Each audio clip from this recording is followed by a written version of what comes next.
Bonjour à toutes, bonjour à tous, bienvenue sur cette nouvelle vidéo où nous allons faire une simulation numérique sur CATIA. Nous allons effectuer la simulation numérique d'input en flexion.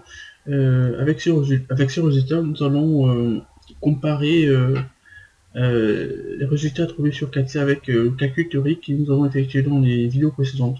Alors pour ce faire, nous allons commencer la conception de pièces. Nous allons rapidement concevoir notre pièce. Notre pièce, notre poutre, une poutre de diamètre 100 mm, de longueur 1 mètre.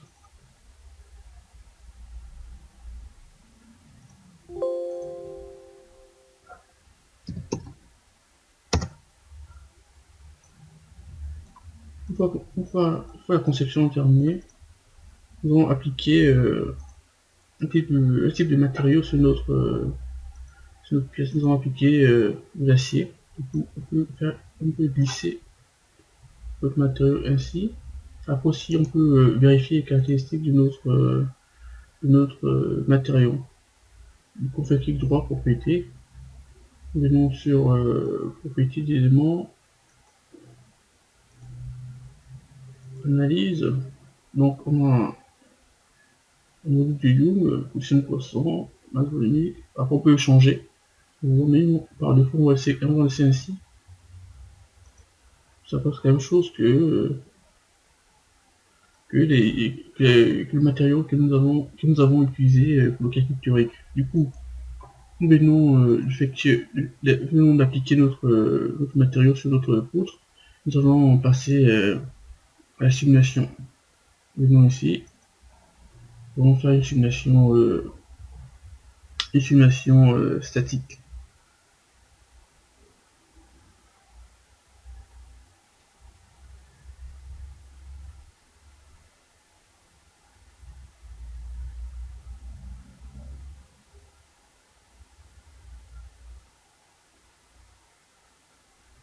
Une fois, après ici, il y a cette petite fenêtre qui s'ouvre. Nous sélectionnons analyse statique. On va faire OK. Une fois on a fait ça, nous allons appliquer différentes contraintes et limites. Du coup, on va commencer par ça. Nous allons appliquer une contrainte d'encastrement ici. OK. Et de l'autre côté, nous allons appliquer de force de l'effort normal et l'effort l'effort tranchant. Du coup, nous venons ici, force distribuée. Là, on prend celui-là. On va se mettre là. Effort tranchant. On a combien? Effort tranchant. Je vais sur notre dessin. Effort tranchant normalement 2000. Ici. Effort tranchant 2000. Du coup, on revient sur Katia. Effort tranchant. On a 2000 selon X. Du coup, ici, on va se mettre à 2000. 2000. On est là. Ok, c'est bon. Effort tranchant. Ok. Nous allons appliquer notre force. Effort normal. Selon Y. On fait l'axe. C'est 2. 3464. C'est ça. 3464,10. 3464,10. Mettre moins ici. Ok. Effort normal. Ok. On est bon. Une fois on a fini ça, on va cliquer sur OK. Du coup, on va ici, on va faire Run. Voilà.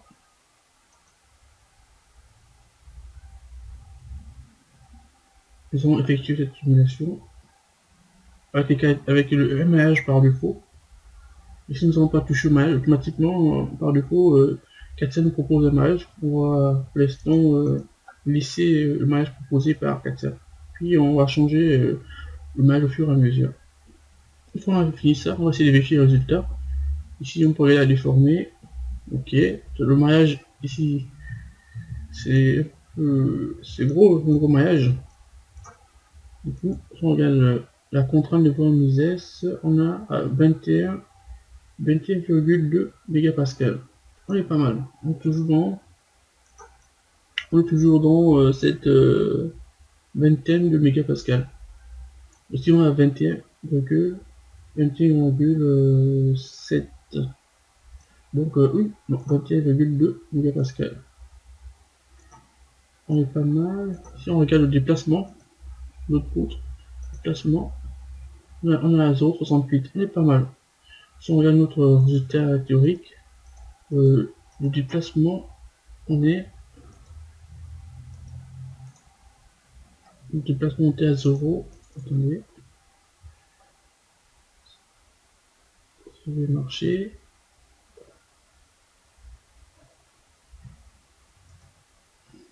On va aller chercher le déplacement. Voilà. Le déplacement on a 0,64. Donc on est pas mal au niveau du déplacement de notre structure. On a le déplacement de une flèche, si vous voulez, de 0,64. Autour des 0,64. Si on revient sur Katia, on a 0,68.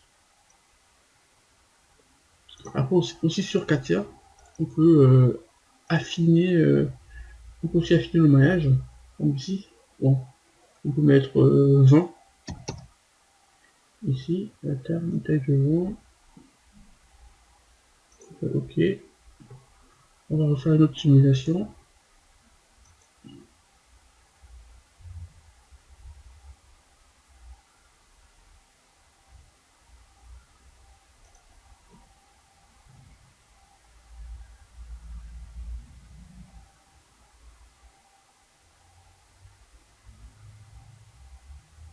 Attention, on regarde notre contrainte de von Mises. On est à 20, oui, on a 20,1. Donc 20,1. 20,1. Pour ce maillage. Le déplacement ne change pas, je pense pas.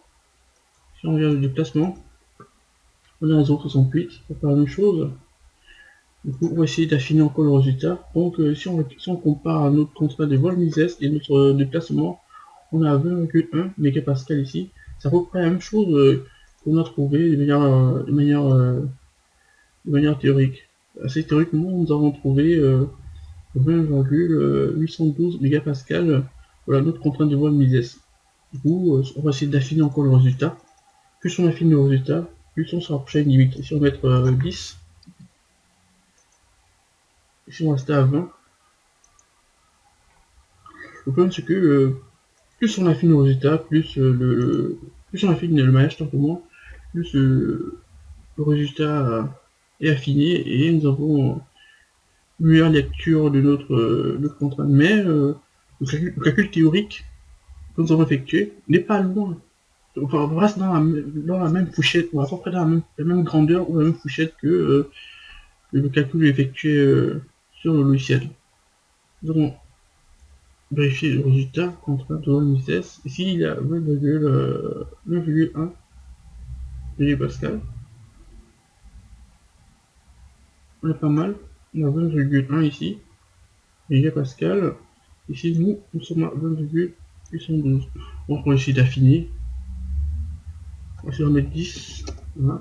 On va affiner le résultat. On va faire une autre simulation. La dernière.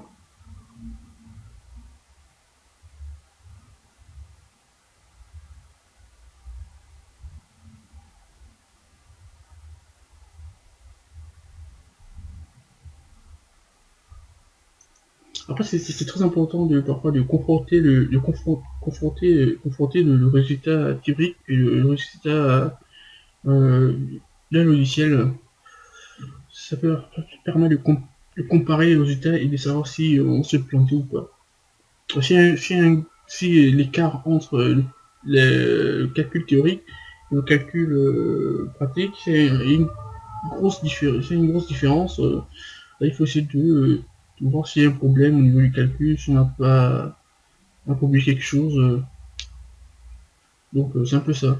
Donc grâce à cet exemple, cette structure simple, cette flexion, nous arrivons à comparer les résultats théoriques et pratiques.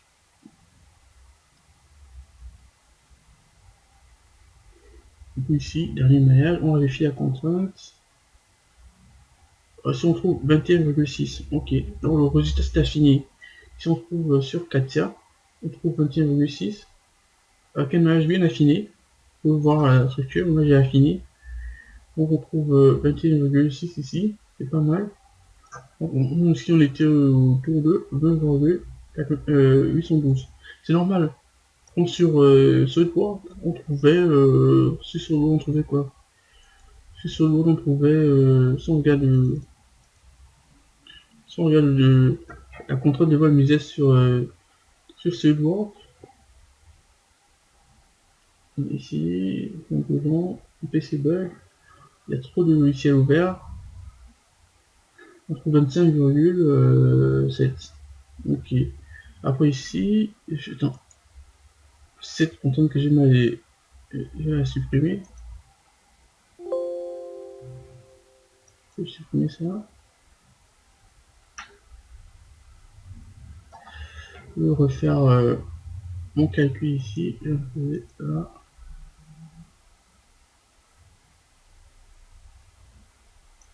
Voilà.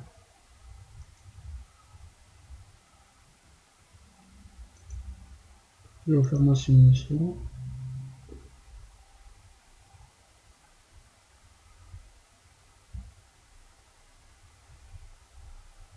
C'est un peu long. Long. Bon.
Non, si on remonte sur Katia, on trouve ça.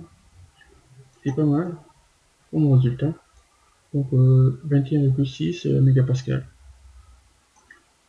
Ok, c'est pas mal. Du coup, on va essayer d'attendre la dernière simulation que j'ai lancée sur ce voir. Qu'est-ce que ça donne?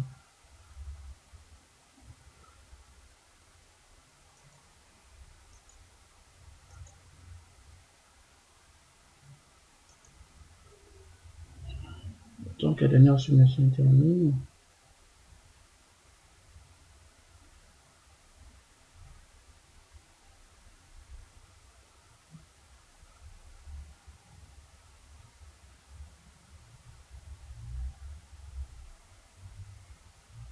Après, chaque logiciel est après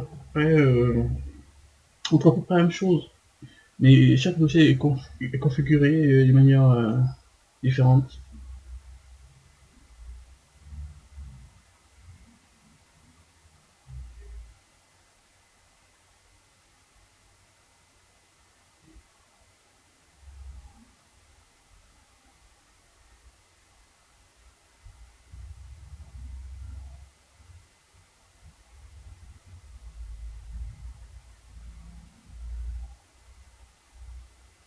Bon, il est très long, c'est très long, c'est très long. Donc j'ai ma S3 affinée, je sais pourquoi. Ou sur mon PC qui est un peu lent. Mais, on va arriver, ok.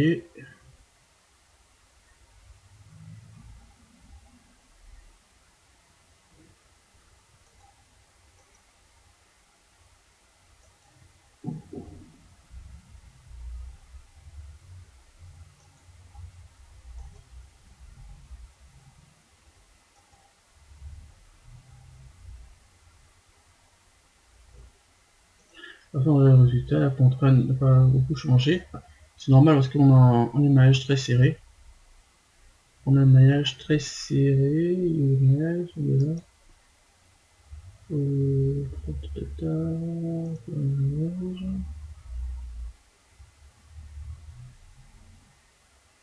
Champ restore par défaut, il est là. Par défaut, on avait ça. Une simulation. Bon, on va plus vite. Parce que j'ai pris le maillage par défaut du logiciel.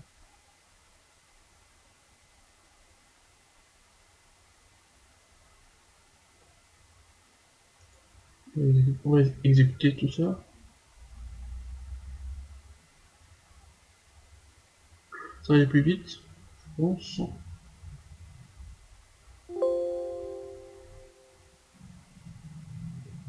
Bon, ça je disais. Ici, on trouve une contrainte à 19,68 mégapascal. C'est à peu près la même chose. Donc, plus on affine le résultat, plus on affine le résultat, plus on trouve une valeur légèrement plus grande. Mais on tourne autour de 20, une vingtaine de mégapascal, la contrainte de Mises, quel que soit le logiciel. Du coup, le résultat sur Katia ou sur Work, c'est à peu près la même chose. Donc, théoriquement, on s'est pas trompé. Donc, mais c'est au moment où on a confronté les résultats des différents logiciels. Merci.